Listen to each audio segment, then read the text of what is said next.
Good morning sa lahat. Yun. So, tayo pong lahat ay tumayo at tayo po'y manalangin. Yes, Lord, Father God, tunay na napakadakila mo, Panginoon, at muli nagkasama-sama kami, Lord, sa bahay-sambahan mo, Panginoon. Lord, kulang, Lord, ang salitang salamat, Panginoon. Alam namin, Panginoon, sa dami ng mga binigay mo, Lord, na blessing sa buhay namin, Panginoon. Sobrang grateful kami, Lord, at hindi mo kami nilalampasan, Panginoon.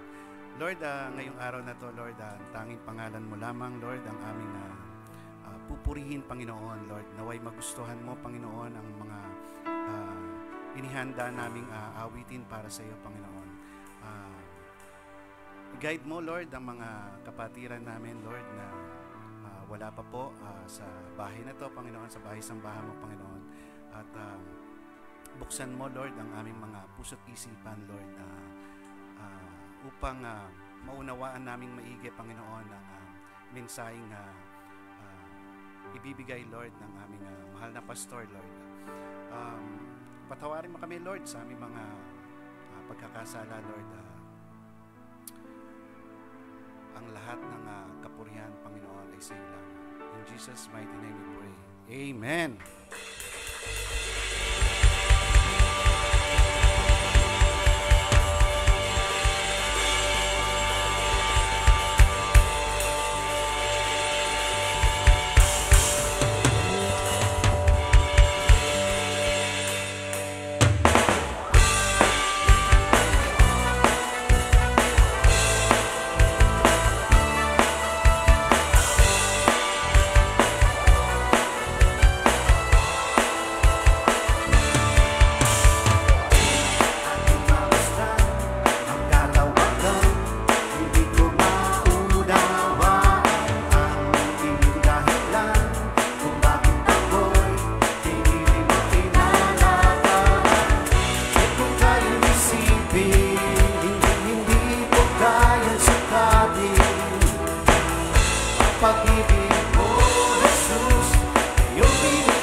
natin ating Panginoon.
Itatanghal sa buhay ko'y tanging ikaw, O Diyos.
Magtiwala kayo sa Panginoon, siya ang tutulong at mag-iingat sa inyo.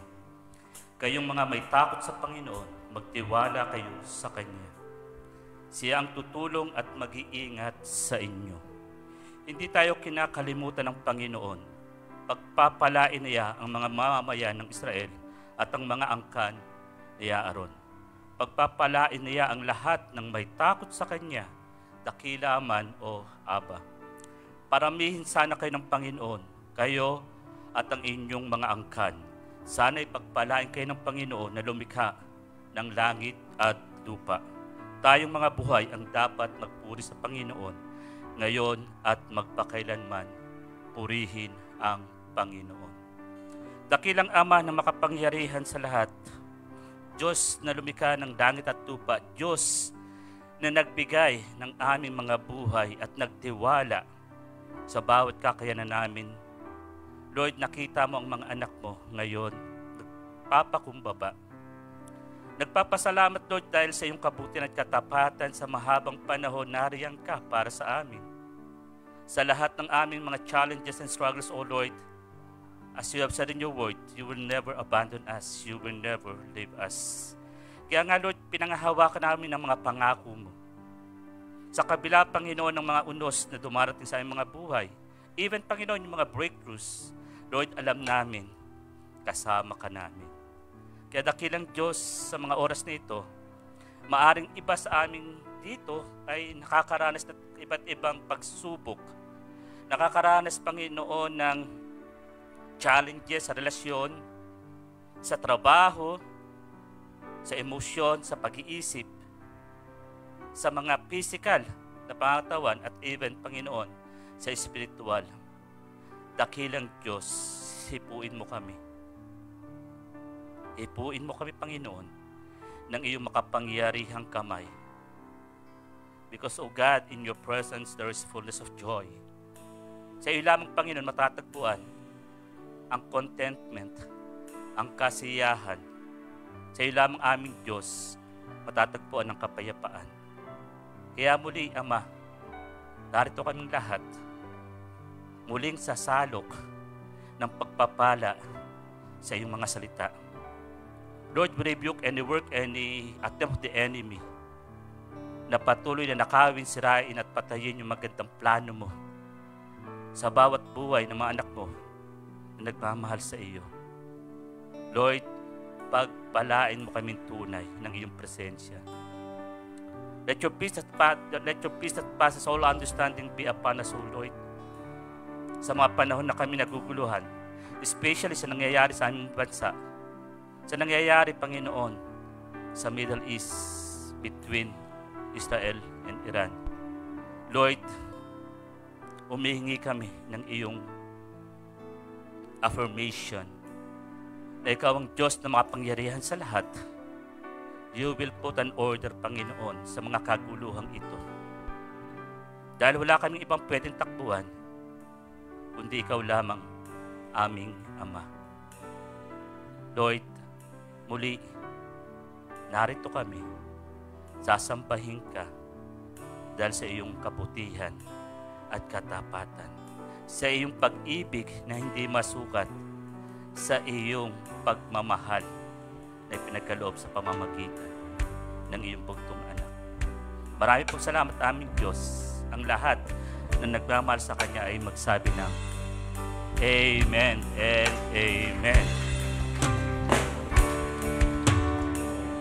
Okay. So bago ka po, ano sasabihin mo sa katabi mo? Ano sasabihin mo? Tignan mo sa mata.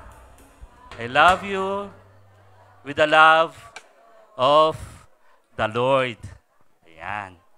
Diba? Napakasarap na malaman mo na sa kabila ng lahat, agam-agam at problema, meron tayong Diyos na nariyan para sa atin.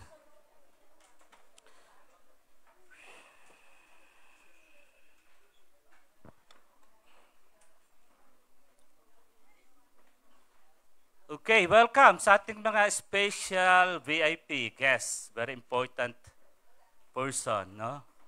Una si Kuya Martin. Ayan, welcome Kuya Martin. Si Ate Rose Ann. Ayan, katabi ni Kuya Martin. Welcome po. Si Mami Jen. Welcome po, Mami Jen. Ayan, salamat. Kay Jandel, Dex, tsaka kay Ate Gay, at kay Mami. Welcome ulit. Nakita, siyempre, kay Nanay Lai, kay Tatay. Na-blackout din naman ako. Welcome po. Sino pa yung mga na-miss ko? Siyempre, si Cap. Matagal nagbakasyon si Cap. Kasama si Doktora din sa Dumaguete. No? Nag-aaya siya. Puntahan daw natin yung kanilang munting paraiso doon. Welcome. Siyempre, si Ate Connie. Na-miss ko rin si Ate Connie. Sino pa yung mga na-miss ko? Si Thor. Thor, kamusta? Miss you, bro. No? At yun nga, ako ay hingi ng permiso na pwede po bang umupo habang ako ay ginagamit ni Lord para sa kanya salita. Medyo masakit yung aking likod at tagiliran. At baka mamaya, hindi ko kayanin mga 45 minutes na kayo. So, pagpasensya nyo po, I need to deal with those pain. Importante, buhay pa tayo at patuloy na umaasa sa kabutihan ng Diyos para sa ating lahat. Okay. So, waiting for the right time. Ito po yung ating message title for today. Waiting for the right time. Sino ba yung inaantay mo? Mga single. Sino ba yung inaantay nyo? Si the right one. No? Okay? Maaaring yung iba sa atin, inaantay yung ating mga promotion. Para pagdating ng ating mga calling card, iba na yung ating title. No? At yun nga, even nung tayo maliliit pa, ay tayo ay tinuruan na mag-antay. And to wait for things na minsan nga napaka-uncertain. Ano? Pero mag-hope daw tayo doon at yun nga, darating ito. It will become reality. Okay? At marami rin nag-aantay sa mga estudyante na makapagtapos na para makatulong sa pamilya. Grabe, no? Saludo ako sa mga ganitong estudyante na talagang nag-aaral ng mabuti, hindi ng mabote. Kasi maraming estudyante, mabuti nag-aaral eh. No? Nag-aaral mabuti kasi pag tinanong mo, Pastor, gusto ko may maialay ako sa pamilya ko. Kahit na ako na yung last na nag-aaral, kasi mga kapatid ko naging mabuti, gusto ko pang makapagtapos para may maibigay sa kanyang magulang. And I'm so blessed pag gano'n ng mga kabataan natin na talagang alam nila yung role nila bilang mga anak. No? At yun nga, yung iba nag-aantay ng kanilang mga tinatawag na bucket list. Yan, yung mga young pro. Kasi kumita na eh. Makapag-travel abroad, di ba? Makapunta sa lupa ng Pilipinas, makabili na kanilang unang sasakyan o ng kondo, ay ng mga madalas inaantay natin. At yung iba ay talaga namang yung mga artists, no? Yung pag-aantay ng kanilang breakthrough na mapansin yung kanilang tinatawag na obra maestra. Hindi masama ito, maganda to sa lahat. Pero ang problema, wag natin pag-aantayin yung pinakamahalaga sa lahat, yung ino-offer ng Diyos na salvation. Hindi ito pinatatagal, mga kapatid. Kasi nga, bilang pastor, at yun nga, nakikita nyo kami kung saan, especially sa hospital, no? Nakikita mo rin yung iba-ibang mukha, yung iba-ibang faces of death. Babae, lalaki, mayaman, mahirap, matanda, bata, namamatay. Death is inevitable, hindi mapipigilan. Pero ang kagandahan, pag alam natin yung ating katatayuan sa harap ng Diyos, ano man ang mangyari, alam natin, merong grand reunion pagdating sa langit. At nakikita ko yung mga pagmumukha niyong iyan, aantayin tayo, mag-aantayan tayo sa langit. No? Doon, magpupuri tayo, wala ng oras na intindihin kasi it's all about Jesus and us. No? Kaya yung mga worship team natin na itong gagaling, pero pagdating sa langit, wala itong sinabi sa mga anghel. Lumilipad habang nagtumutugtog. No? Nasa ere habang kumakanta. No? Gusto ko kasing, yung bang, minsan ganito ko pag nagbabasa ng Bible o nag-iisip, medyo malikot yung utak ko. Binivisualize ko na yung langit. No? Tapos ang sabi, ang lalakaran mo ay gold. Sipin mo, visualize mo. Tapos dito sa lupa, we pursue everything to have golds. No? Pero sa langit, lalakaran mo lang pala ang ginto. So, waiting time. Okay? Mahirap pag-antayin yung mga bagay na patungkol sa ating kaligtasan. We never know. Katulad nung nangyari sa kapatid ni Ate Vanji, no? Ando kami na 2 o'clock the afternoon. 5 o'clock, nawala na. Medyo nalungkot ako. Sana inantay ko na lang kung alam ko lang. Pero yun nga, maaga pa lang kami, nasa labas na at masakit na nga rin yung likod ko.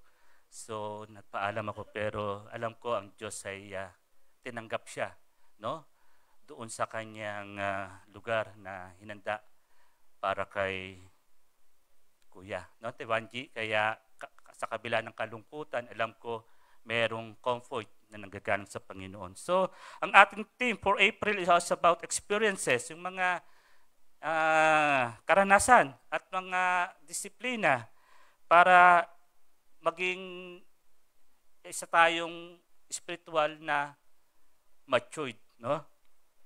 At gusto nga natin ito na maintindihan, we as a church, tayo po ang ating goal talaga dito sa CCM is for all of us to be like Christ. Yung nga po, spiritual maturity. Tignan mo yung katabi mo.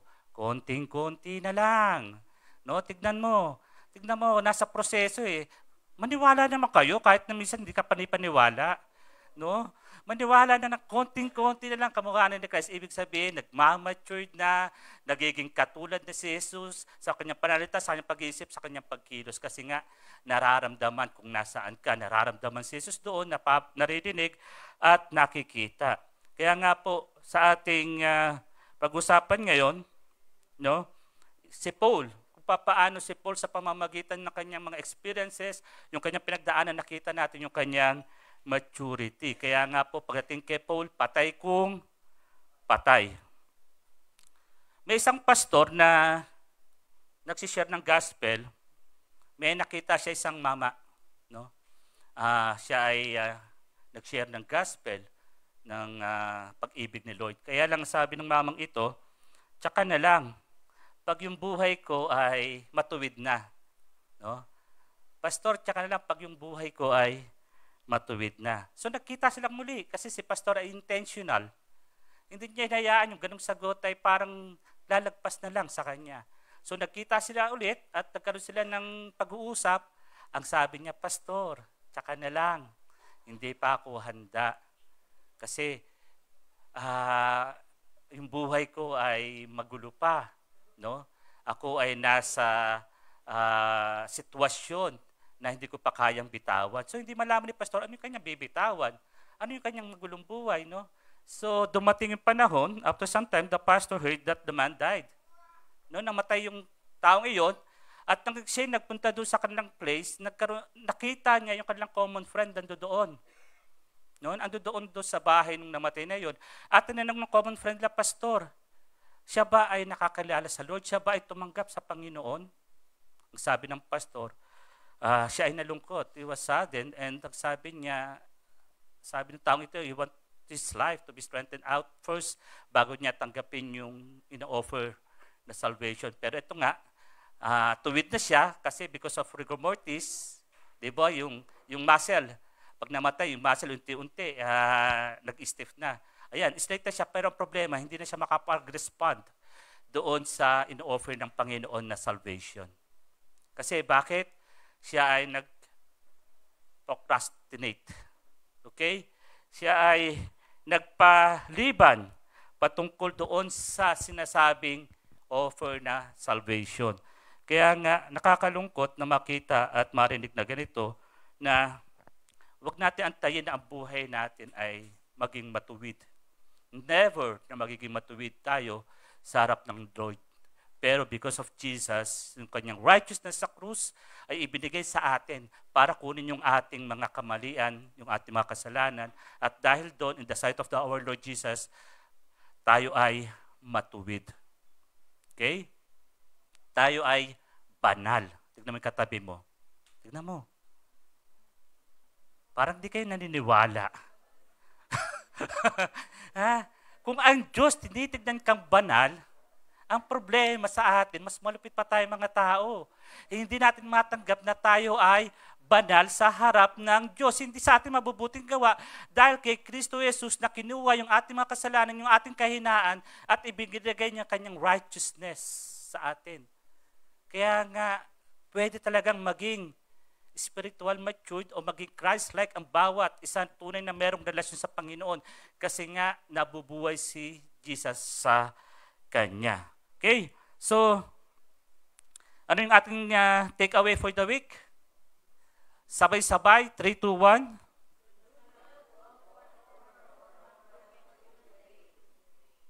Mainit talaga yung panahon. No? Napakainit ng inyong pagsabayang bigkas. So, huwag ipagpaliban kung ano yung para bukas na pwede namang maaring gawin ngayon. Tama ba yon mga mamis? Kaya pastor, kaya maglalaban na muna ako bago ako magsimba.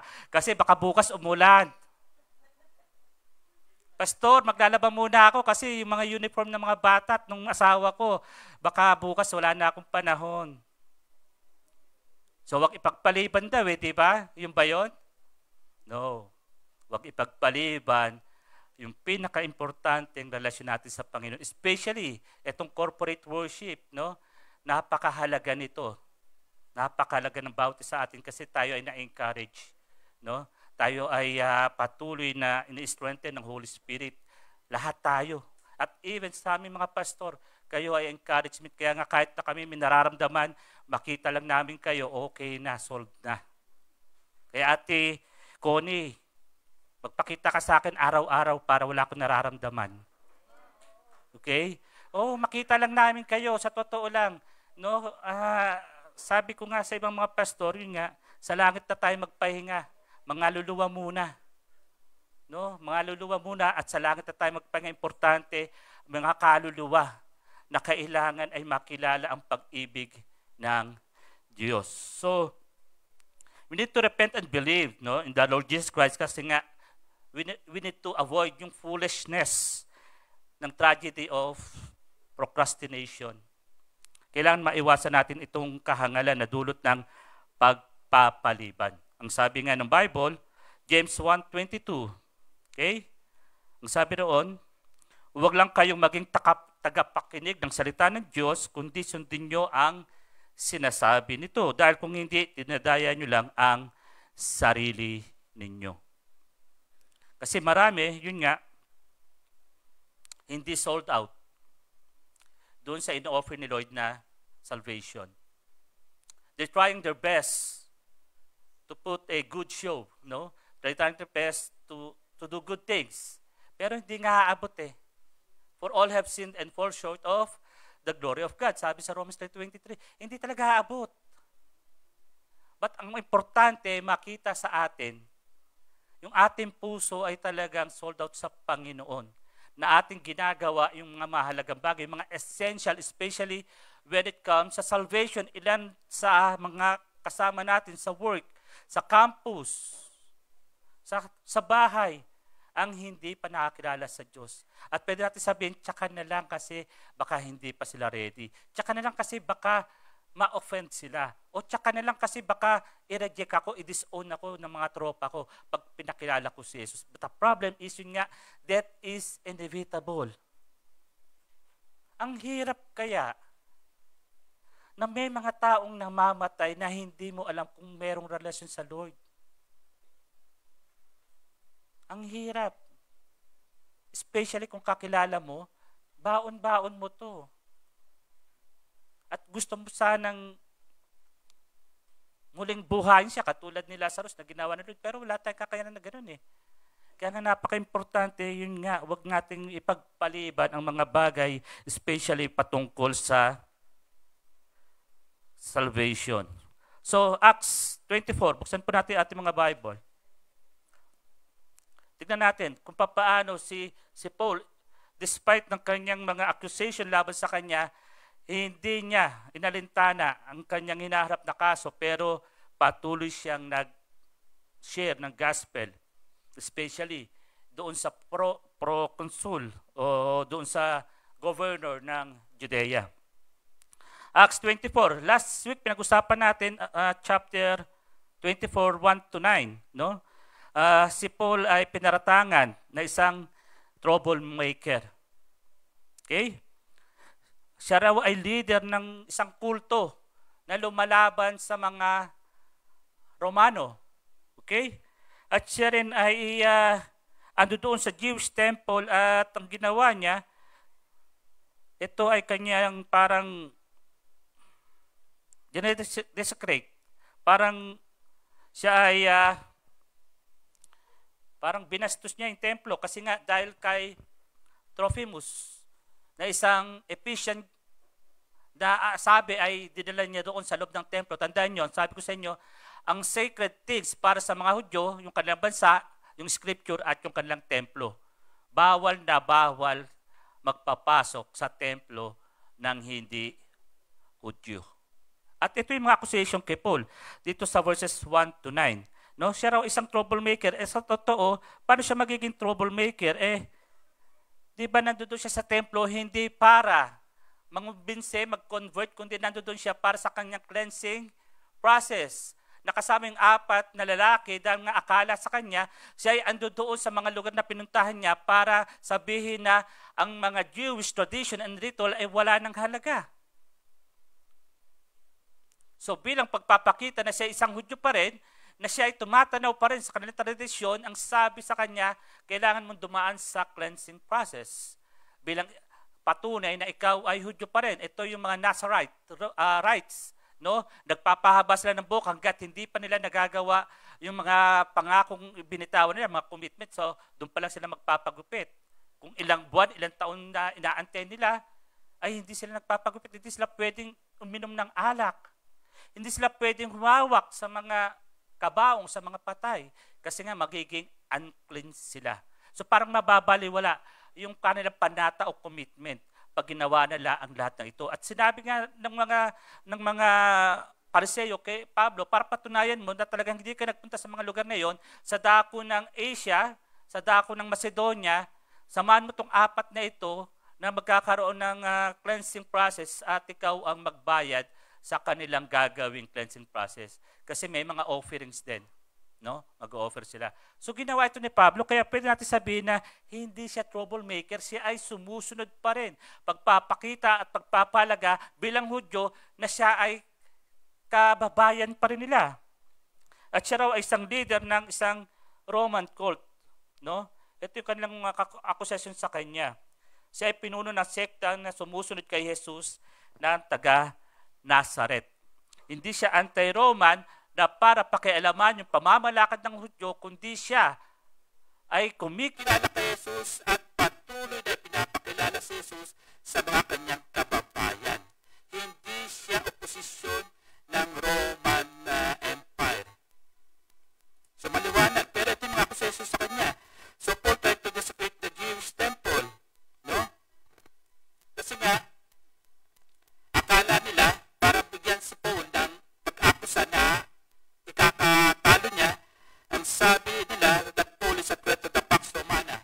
No? Yung peace and quiet which Romans rule doon sa mga communities, sa kanilang mga nation na under their rule. So parang itong Roman government, empire, may mga sinasakop na bansa at community, ang kanilang gusto ay maging mapayapa lahat. Kaya nga pag may mga riot, ando doon agad yung mga Roman soldier para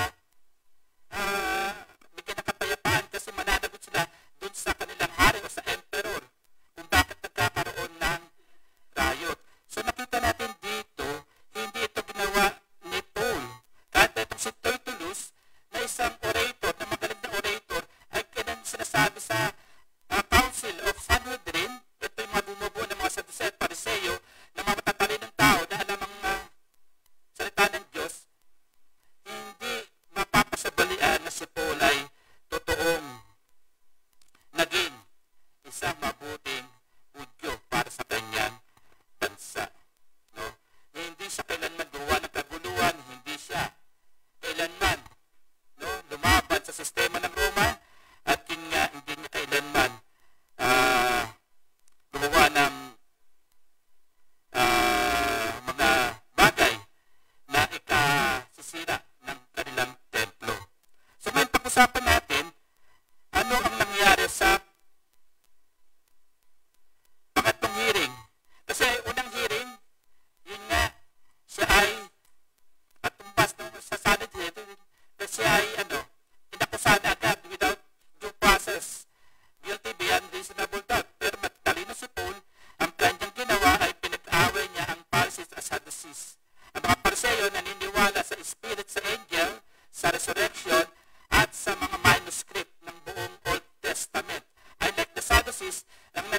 lamang sila sa unang libro na sinulat ni Moses, the five laws of Moses. At hindi sila naniwala sa mga spirits and resurrection. At dahil doon, nawala kipol yung kaguluhan na punta sa kanila. At dahil doon nga, siya ay itinakbo sa lugar doon sa Caesarea para harapin si Governor Felix. So ano yung response ni Paul? Nagkarap niya na si Governor Felix. Ang sabi niya, he was in Jerusalem less than 7 days before he was arrested. No? Basahin natin, 24:11 to 13. Okay? Ang sabi niya rito, dahil upang maaari mong maunawaan, sabi niya kay Felix, na wala pang 12 araw buhat nang ako ay umakyat sa Jerusalem upang sumamba. At hindi nila ako nasumpungan sa templo na nakipagtalo sa sinumang tao, ni nagbugulo sa mga tao ni sa mga sinagoga, ni sa lungsod. Ni hindi nilang napatutunayan ang mga bagay na ngayon ay ipinaparatang sa akin. So ito yung response ni Paul sa mga accusation laban sa kanya. Na yun nga, less than 7 days para sa kanyang cleansing process at less than 12 days mula nang dumating sa Jerusalem para dalhin yung kanyang offering dahil ang bayang Jerusalem ay naghirap ang mga kapatiran dahil sa famine. So ando doon siya para ibigay yung offering na galing sa mga kapatiran doon sa bayan ng Asia, sa probinsya ng Asia. Tapos sabi niya, hindi kailanman ako nakita na ako ay nagpunta sa templo o sinagoga para magsalita. Nandoon ako para sa Nazarite. No? Na ritual. At ang sabi niya, ang mga nag-aakusa sa kanya ay walang ebidensya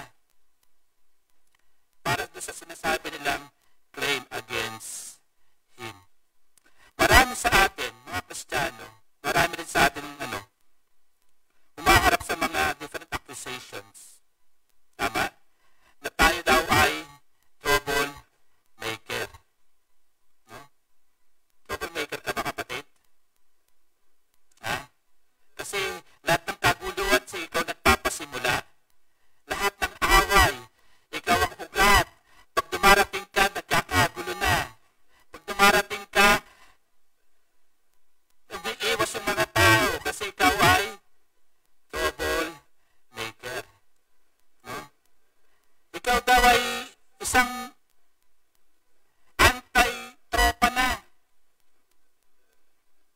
Kaya, pag may lakad ng tropa, hindi ka na sinasama. Kasi ang tingin sa'yo, bait-baitan ka na. Hindi naman si Jolly yun, di ba? Di ba? Ako nalulungkot ako ng mga kababata ako. No? Kababata ako, talagang kasing kababata sa Maynila, sa Sampaloc. Kasama ko yan sa inuman noon. No? Sa lahat ng bisyo. Hindi, inuwat sigarilyo lang ako. Hindi naman ako nagbisyo ng kung ano mang iba pa. Basta kasama ko sila mga kababata ako. At yung nung nakilala ko si Christ, 2003, nagkaroon ako ng personal encounter kay Jesus. Nung ko na-realize na yung pagiging Kristiyano ko pala ay hindi totoo. Ako pala ay isang impostor. No? Ako pala isang impostor. Kasi doon ko na-realize na ang pagiging Kristiyano pala hindi yung pagsimba, yung linggo, pag-attend ang mga Bible study, pagbibigay ng tithes and offering. Ang pagiging Kristiyano pala ay tunay na mayroong resulta ng pagbabagong buhay. So bata ako, Christian na ako, Sunday school kid ako, katulad ng mga kabataan natin na sa office, sa tagal-tagal nang ako ang Kristiyano, akala ko, okay, pala yun. At salamat sa Diyos, hindi ako nawala sa mundong ito. Kung ako ay nawala, ang punta ko pala ay dagat-dagatang ako. Talagang grabe yung encounter ko sa Lord ngayon, 2003. Kaya nga parang 21 years old pa lang ako kung sa biological age. No? Kasi, yun nga, nakakahiya sa Lord. Na sa tagal ko nang ako ay sinasabi ko ako ay Christian, pero hindi ako nag-aasal Kristiyano. Kaya mga tropa ko, nung ako ay naging pastor at naging Kristiyano, una, tinutok sa panila ako.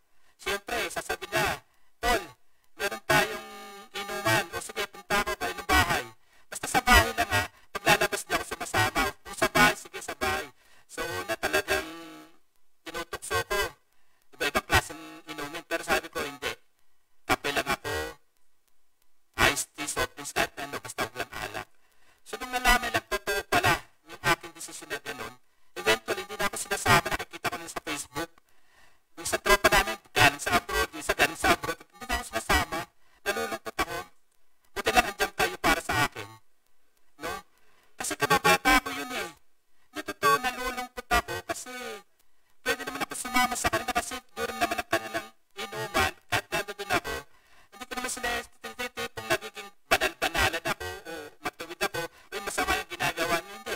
Gusto kong iparating sa kanila na meron pagbabago pag tayo ay nasa Panginoon.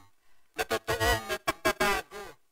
Na pwede mong bitawan ang lahat na pwedeng nagbibigay sa ng kasiyahan ng mga bisyo. Pwede palang bitawan ito pag sold out ka sa Lord. Yun ang gusto ko sana iparating sa kanila. Na hindi ko sinasabi, pero at least pinaparamdam ko sa kanila na mahal ko pa rin sila bilang mga tropa ko. Na hindi ko sila iiwan. At ang totoo, burden ko pa rin sila hanggang ngayon. Na sana wag pa silang kunin ni Lord hanggat di sila nagkakaroon na realization. Hindi totoo. Kasi yun nga mabigat sa puso pag may mga taong mahal mo na namatay at alam mo medyo may problema sa relasyon. Mabigat po sa puso yun. Kaya yun talaga, nalulungkot ako na siguro na-intimidate na sila na merong isang impostor naging pastor. No? Pero pwede pala, pwede. Sobrang tayo, no, marami sa atin yung akala dahil tayo ay tunay na may relasyon sa Lord, para bang ang tingin sa atin ay para bang others na. Yan ang accusation na. Para bang ayaw ka nila isama sa happenings, para ka nang ayaw imbitahan sa mga magagandang okasyon. Pero hindi. No? Tayo pa rin naman ito. Tayo pa rin, wala naman na bago lang yung ating pananaw, na bago lang yung ating puso dahil talagang si Jesus ang nakaupo sa trono ng ating mga puso. No? So ganito si Paul, nakita natin, kaya nga napakadali niyang mag-respond sa mga accusations sa kanya kasi alam na alam niya sa puso niya, alam na alam niya sa isip niya, na kahit siya ay nire-reject ng mismong kababayan niya, mahal niya pa rin ang mga kababayan niya Hudyo at gusto ipakilala si Kristo na dumating na para lahat sila ay iligtas. Pero ang problema, patuloy pa rin silang gumagawa ng mga bagay na akala nila ay magiging dahilan ng kaligtasan maliban kay Kristo. Parang si Jesus plus mga offerings nila, mga hayop. Si Jesus plus yung kanilang mabubuting gawa. Si Jesus plus 613 na mga rules and regulations na dapat nilang gawin. From 10 commandments naging 613. Sipin mo yun, sinong makakasabay doon? 613. Yung 10 nga ang hirap ng magawa. And then gumawa pa sila ng ibang mga batas katulad sa atin dito, sa ating bansa. Ang dami mga batas pero hindi ma-implement sa dami. No? Kaya patuloy na gumagawa ng mga batas. Kaya yung mga may e-bike dyan, pasalamat kayo, na-extend. Pwede pa. No?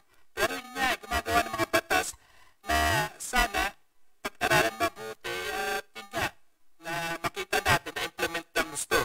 So, nakita natin na hindi siya troublemaker. Ando doon siya sa templo para sa cleansing process. Ando doon siya sa Jerusalem para ibigay yung nalikom niyang mga handog para dito sa mga kapatid sa dako ng Jerusalem. At yun nga, hindi siya anti-Roman.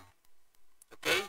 Siya ay tumulong pa sa kanilang bansa para makaahon sa tinatawag nating tagutom sa dako doon. So, ano pa yung response? Ang sabi sa 14 to 16 ng 24, datapwat ito ay ipinapahayag ko sa iyo na ayon sa daan na kanilang tinatawag, okay? Na kanilang tinatawag na hidwang pananampalataya, ay gayon ko sinasamba ang Diyos ng aking mga ninuno, na sinasampalataya na ng lahat ng mga bagay na nasusulat sa batas at sa mga propeta. Okay, 15. At may pag-asa tungo sa Diyos na kanila rin mismo tinatanggap na magkakaroon ng pagkabuhay na muli. Ito, resurrection. Pagkabuhay na muli sa mga patay, kapwa ng mga matuwid at di matuwid. At dito ko sinasanay aking sarili upang magkaroon palagi ng isang budhi na walang katitisuran tungo sa Diyos at tungo sa mga tao. The same God na pinaniniwalaan ng mga Hudyo, ng mga Pharisees and Sadducees, is the same God na kanyang kinikilala. No? Kaya talagang hindi siya pwedeng sabing kulto. Kung sino ang sinasampalatayan nilang Diyos, naniniwala siya ron. Kaya lang, yun nga, ang kanilang kapwa Hudyo ay naniniwala lamang dun sa Diyos, sa Ama. Hindi naniniwala kay Kristo bilang isang anak ng Diyos. At ang sabi niya, patuloy niyang ino-observe yung mga teachings ni Moses ayon sa nakasulat. At naniniwala din siya na merong resurrection and final judgment from God. So nakita natin, it's not about the rules or the laws of the Roman. It's all about theological issue. Hindi ito political issue, kaya hindi siya pwede paratangan na siya ay anti-Roman. Yung kanyang lahat ng sinabi, it's about theological issue. Hindi siya gumagawa ng grupo para lumaban sa mga Romano. At kaya nga siya pinapatawag ay para liwanagin ano yung kanilang ginawang kaguluhan. Bakit nagkakagulo? Pero yun nga, siya ay inakusahan na siya ay gumagawa ng kaguluhan laban sa Roman government. So dito pinahayag niya yung kanyang gustong iparating. Na ako ay kaisa nila sa kanilang Diyos. No? Ako ay nagbabasa ng mga sulat ni Moses at ako ay naniniwala sa pagkabuhay na maguli. So nakikita natin dito, meron siyang connection sa mga Sadducees, sa mga sulat ni Moses, at meron siyang connection sa mga Pharisees dahil naniniwala siya sa pagkabuhay na maguli. Kaya hindi siya pwedeng akusahan ng kanyang kapwa Hudyo na siya ay isang troublemaker. Okay? So ano pa? Yung nakita natin dito na response ni Paul sa church na siya ay sinasaula-ula yung kanilang templo. Ang sabi ko nga sa inyo kanina, naroon siya para ibigay yung nakolekta niyang pananalapi para maitulong sa kanyang mga kapatiran sa dako roon. 17 to 21. Ngayon, pagkatapos na maraming mga taon ay dumating ako. Kasi nga, 3 missionary journey. No? Dumating ako upang magdala ng mga limo sa aking bansa at mga handog. Nang sa gayon, ang ilang mga Hudyong mula sa Asia ay nasumpungan akong pinalinis sa templo ni hindi kasama ng mga karamihan ng pagkakagulo. Kaya nagkaroon ng issue dahil nga merong mga Hudyo from Asia dun sa Ephesus ang nagsabi na si Paul ay pinapasok ang isang Ephesian na si Trophimus doon sa templo. Kaya yun ang umpisa ng kaguluhan na hindi naman totoo. Kasi nga doon pa lang sa Asia, doon pa lang sa Epheso, doon talaga ay mainit na yung dugo nila kay Paul. Sinundan pa nila si Paul hanggang Jerusalem para lang talagang huminto na. At yun nga, merong threat na siya ay patayin. 40 assassins ang naka-assign para patayin si Paul. Isipin nyo, 40. Pero salamat sa Diyos, kumikilos ang Diyos, kasi nga ang plano ng Diyos, makarating si Paul sa Roma, sa pamamagitan ng pagharap niya dito sa governor ng kay Felix, no? Sa governor na si Felix. So nakita natin dito, paano niya sasalaulin ang templo kung ang kanyang puso at isip at ang kanyang buhay ay ibinibigay niya, halos siya ay patayin, bugbugin para lang magkaroon ng magandang resulta yung kanyang missionary journey. No? Paano niya sasabihin na wala siyang pakialam na sa mga ginagawa nila ng kanyang mga kapatiran? Kaya nga po, tandaan natin na ang mga spiritually matured na Kristiyano, okay, sa kabila ng lahat, ay tayo ay may pag-asa. Kahit na against all odds, na tinatawag, spiritually matured Christian na ay talagang may perseverance sa mga trials dahil naniniwala at nagtitiwala na ang Diyos ay tapat. At yun nga, kailangan natin panghawakan yung pag-asa na yun sa lahat ng mga difficult circumstances ng ating buhay. No? Marami talagang accusation eh. Pero yun nga, huwag tayong mawalan ng pag-asa. Panghawakan natin ang katapatan ng Diyos sa ating buhay. Kaya nga kung tatanong kita kapatid, kailan mo natanong sa iyong sarili na para bang kinalimutan ka ng Diyos? Bakit pinapayagan ng Diyos? Why God allows you, no? Na maramdaman mo yung struggle ng buhay. Bakit niya inaalaw? Di ba yun yung topic natin sa small group natin? Kasi anong sagot nyo? Kasi nga, pag walang challenge, magiging hayay ang buhay. Magiging ano? Magiging hayay. Ibig sabihin, hindi tayo nagkakaroon ng burden, hindi tayo nagkakaroon ng kabilisan para ipahayag ang salita ng Diyos. Nag-aatubili tayo. Procrastination nga eh. Total okay pa yan, tsaka na lang. Kaya minsan, dinadaan tayo ng Diyos sa mga struggle ng buhay, challenges, kasi nga para stir up yung ating mga kaisipan na darating na ang Lord.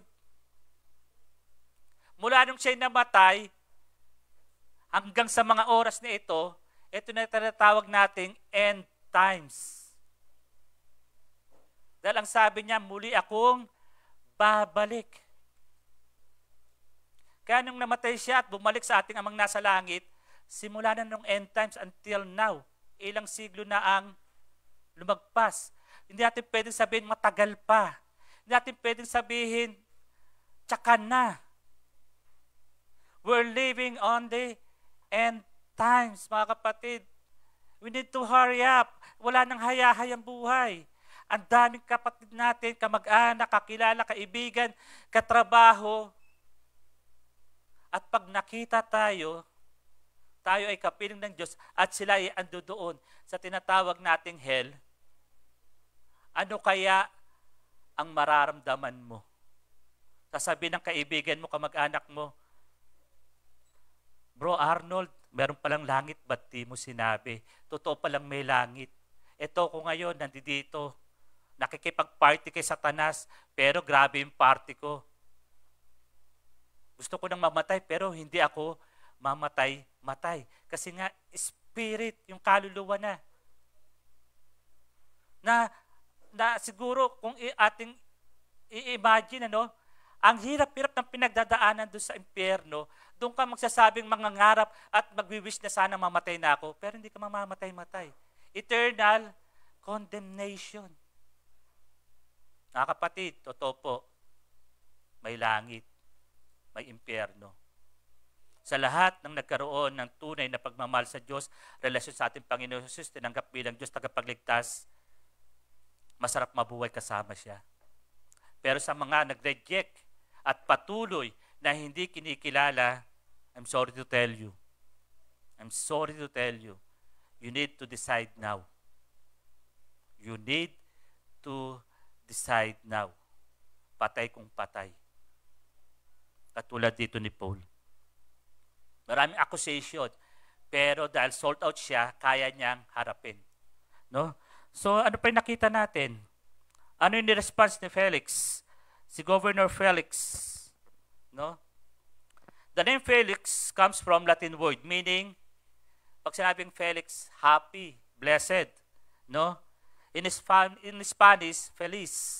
No? Happy, feliz. At ang female equivalent nito ay felicity. So si Felix ay pinuntahan si Paul, no? Sa kanyang pagkakakulong doon. Siya ay kasama yung kanyang Jewish wife na si Drusilla at dinidiscuss nila ni Felix kung sino ba talagang itong sinasambang niyang Diyos. Tanda natin, si Felix ang sumunod kay Pontius Pilate. Siya ay 56 AD, yung kanyang panunungkulan. Namatay si Jesus 33 AD. Naabutan niya.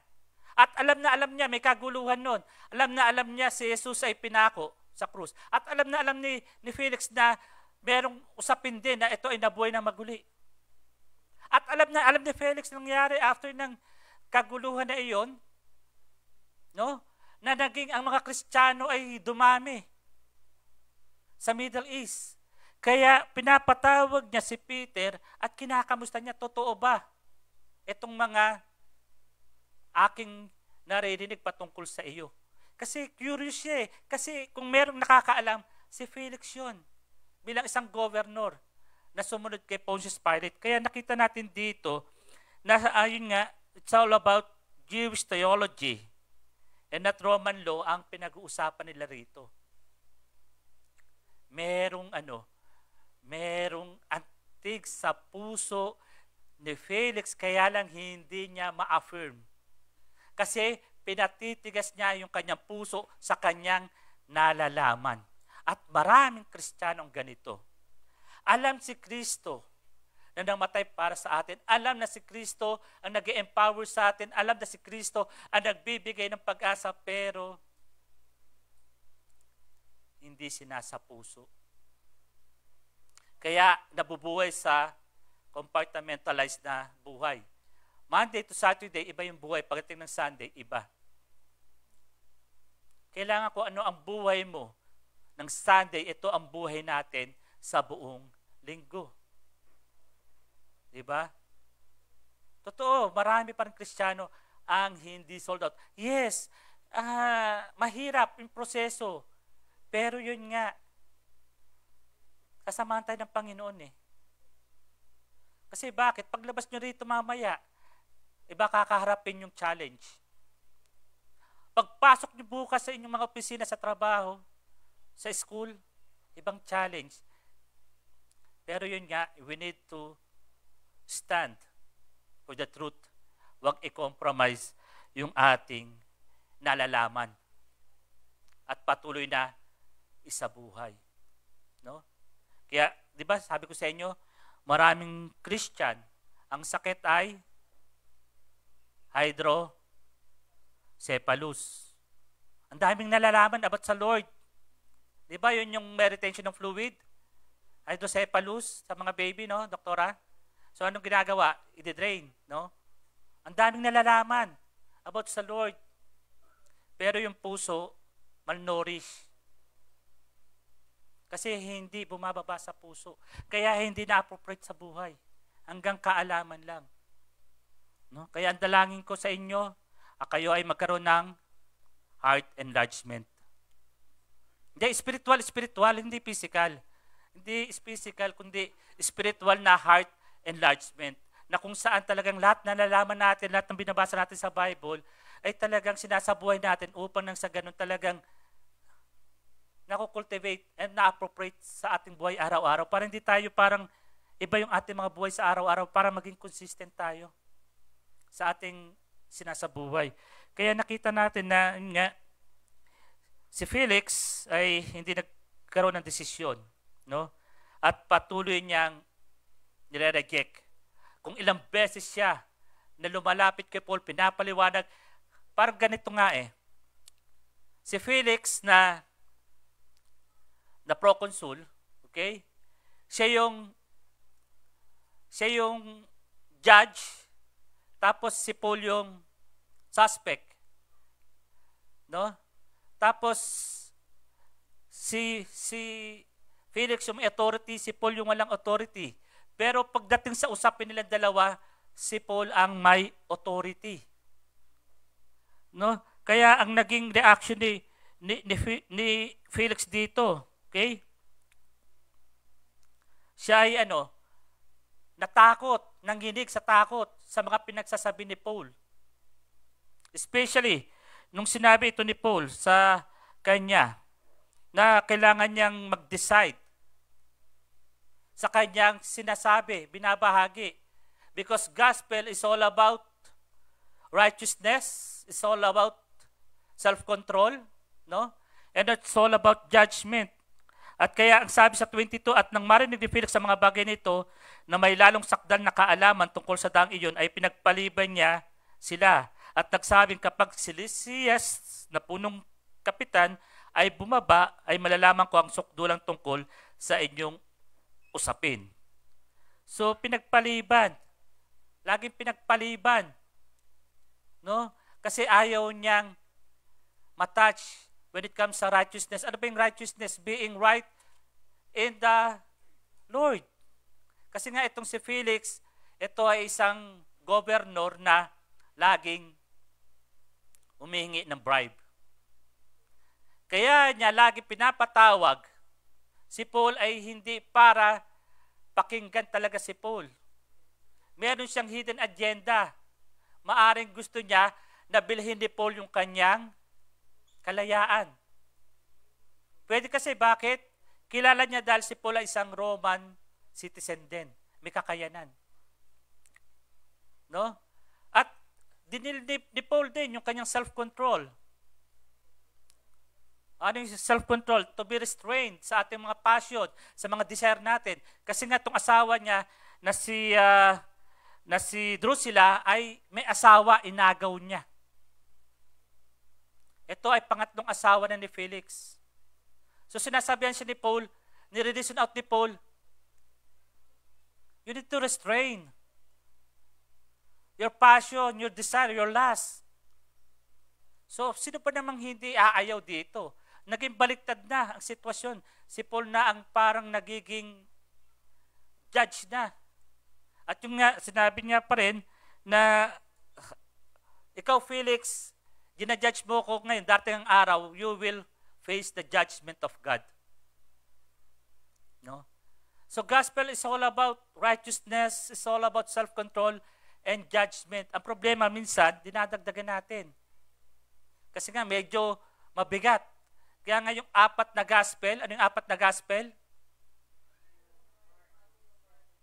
Matthew, Mark, Luke, dyan nagiging 5. Pang-5 yung Arnold, Book of Arnold. No? Kasi masyado mabigat eh. Kung lalagyan ko ng Book of Arnold para medyo gagaan. Yung gusto ko. No? So medyo isa-soften ko yung gospel, kaya gagawa ko ng sarili kong gospel. Kaya nagiging 5 na ang Book of Gospel. So wag natin gawin yung mga kapatid. Makita natin na talagang napakahalaga ng gospel. So Felix the procurator become Felix the procrastinator.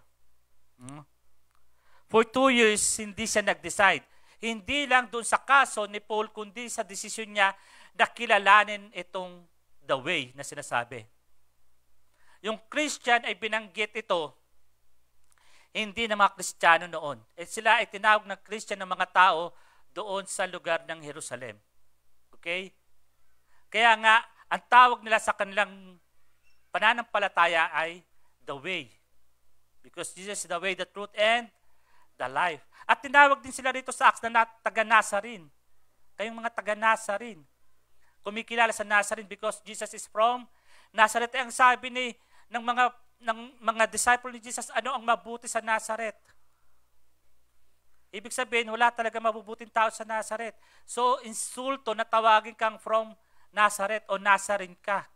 Hindi ito pwedeng tawagin natin na maganda sa pantitik, kundi insulto kasi nga wala raw mabuti sa taga-Nazareth. So, for 2 years, he did not make decision in Paul's case and for himself about relationship with Christ. Okay? So, he's looking for the right time. At yun nga, siya ay napalitan na after 2 years at hindi natin nabasa kung ano ang nangyari kay Felix at sa kanyang asawa. Dahil nireject nila si Christ na pinapangaral ni Paul, ang masasabi ko lang, naging kawawa sila sa kanilang destination dahil sa kanilang pag-reject sa kanyang relasyon sa Panginoon. So, ano ba yung mga facts about waiting for the right time? Putting off important decision hardens the heart against the truth and conviction from the Holy Spirit. Okay? Ang pagtanggi sa mga halagang desisyon, nagpapatigas sa puso dapat sa mga katotohanan at pananalig sa banal na Espiritu. Kaya pinapagpaliban, okay, ang pagtanggap sa in-offer niya salvation kasi nga pinatitigas ang puso. Hardening of the heart. Kasi bakit? Kino-convict na ni Holy Spirit eh. Pero ayaw bitawan yung mga bagay na hindi align sa kalooban ni Lord. Sana bitawan na natin, no? And then delaying the decision distract the mind and focuses it to less important matters, no? Hindi mga essential. Nagiging abala tayo, nakatutok tayo doon sa mga hindi mahalagang bagay. Ano ba ang mahalagang bagay para sa atin? Pamilya, trabaho, negosyo,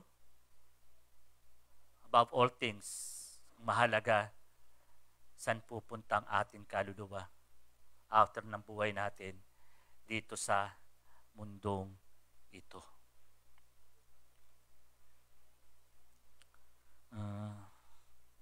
Yung kakilala namin, 98 years old, magkasawa sila sa 95. No? Matanda, bata? Matanda ba sila o bata pa? No? Namatay yung babae, 95, March 27. Yung kanyang asawa na 98, namatay nung March 30. Magkasunod. Ang sabi ng iba, napakahabang buhay. Pero when it compared to eternity, napakaiksi. No? Napakaiksi ng 98. Napakaiksi ng 95. Kung ikukumpara natin sa eternity. Kaya ang mahalaga, what is eternal? No? Mabuhay ka man ng ilang daang taon, kung wala tayong maayos na relasyon sa Lord, baliwala. Even yung mga accomplishment natin, yung mga legacy, anong legacy maiwan mo? Ang legacy maiwan natin sa ating mga anak, sa mga susunod na generation, yung relasyon natin sa Lord. Ito yung tamang panahon, mga kapatid, that we have to decide right now. It's all about Jesus. It's not about us. It's not our accomplishment, possession in life. It's not our business, employment.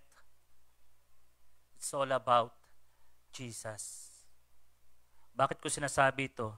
Kasi nga, nakakabahala yung nangyayari sa mundo.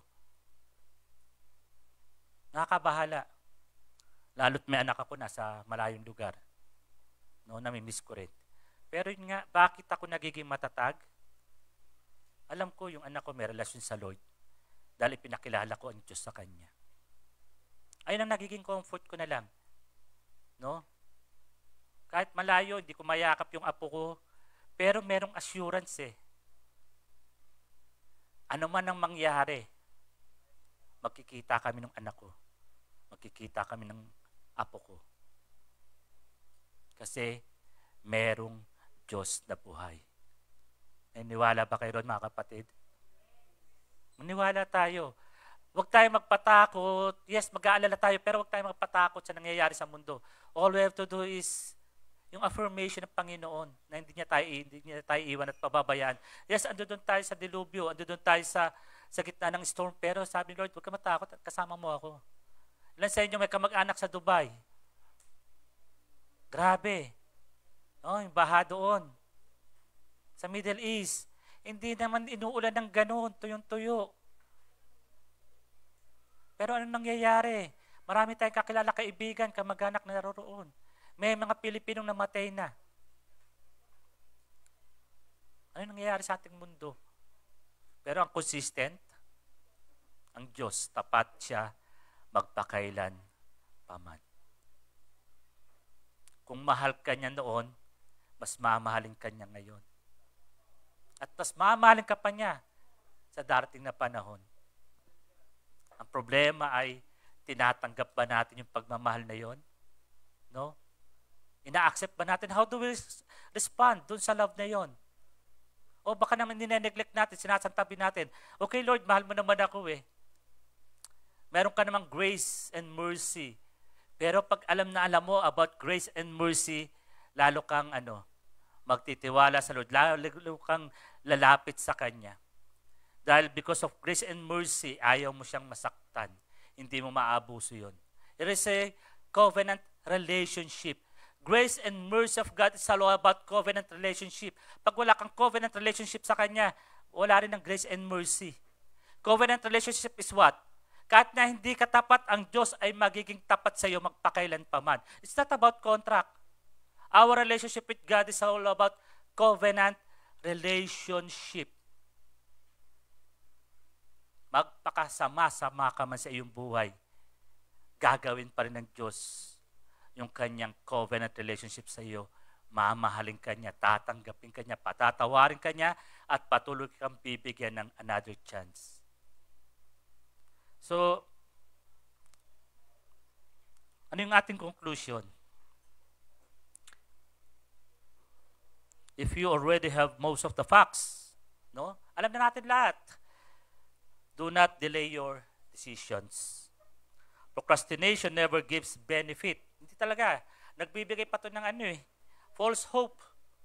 Minsan nakapagbibigay pa ito ng anxiety. Okay? The more you believe there is no hurry, the less concern you have for the consequences of inaction. 2 Corinthians 6:2, behold, now is a very acceptable time. Behold, now is the day of salvation. Now. Hindi tomorrow. Hindi later. But now is the very acceptable time. Now is the very day of salvation. So, mga kapatid, maging aware tayo sa God's timing. Si Paul, na dapat dinidepensa niya kanyang sarili, ang ginawa niya, pinreach niya yung kanyang pananampalataya sa mga tao na alam niya kahit mahirap maniwala ay kanyang ginawa. Okay? Kaya nga, maging discerning tayo sa God's timing and purpose. No? Sa ating mga experiences, we need to trust the Lord na He is working. No? All things for good for His glory. Maniwala ka. We need to cooperate with Jesus. We need to cooperate talaga. Kasi kung di tayo mapag-cooperate, sayang yung kamatayan ni Kristo sa krus. Kung tayo lang dito ang mabebenepisyohan, ilan lang tayo rito? Ilan lang tayo rito? Compare sa almost 8 billion people in the world. Sayang. Ang sabi nga, isang drop lang ng dugo ni Christ is more than enough na para sa atin. Kaya, wag natin ipagpaliban ang ating relasyon sa Lord. Sana mag-umapaw ito, mag-overflow sa lugar na kung nasan tayo, kung nasan yung mga paa mo, sana mag-overflow yung pag-ibig ng Diyos, mag-overflow yung kanyang mercy and grace, at makita nga natin na lahat tayo ay binigyan ng privilege and opportunity na magkaroon ng magandang relasyon sa Kanya. So tayo po tayong lahat. Bago para sa ating communion, okay, yung mga server dito kay sa harapan,